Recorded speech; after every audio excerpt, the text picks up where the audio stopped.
falalan kwanaki 10 ga watan Zulhijja. Annabi Muhammadu sallallahu alaihi wasallam ya ce duk wanda Allah subhanahu wa ta'ala ya taimake shi da falalansa da rahamansa ya yi azumi tun daga ranar 1 ga watan Zulhijja har ya zuwa ranar 8 ga watan Zulhijja, Annabi Muhammadu sallallahu alaihi wasallam ya ce duk azumi na rana 1 da kai za a rubuta maka lada da daraja da martaba kaman kayi azumin kwanaki 1000 a kowane rana in kai. In ji manzon Allah sallallahu alaihi wasallam yana daga cikin daraja na kwanaki wannan 10.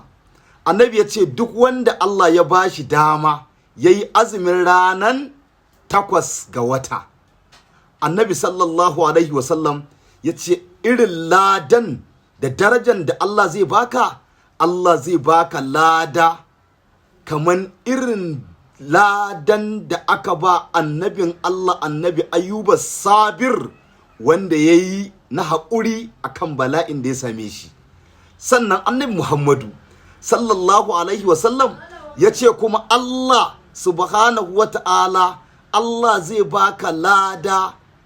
da daraja da martaba in kai azumin ranar 9 ga wata kaman irin ladan da aka ba annabin Allah Annabi Isa alaihi salatu wassalam. In ji manzon Allah sallallahu alaihi wasallam. Wannan bayani ne za mu dinga kawo muku na fadala da daraja da martaba na wa'in